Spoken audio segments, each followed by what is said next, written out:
Abre essa tampa aí.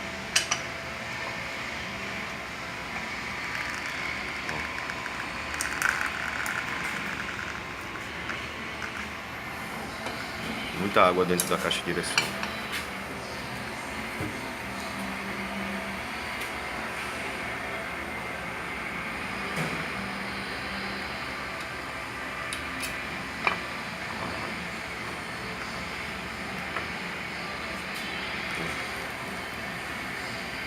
Acabado mesmo, rolamento tudo.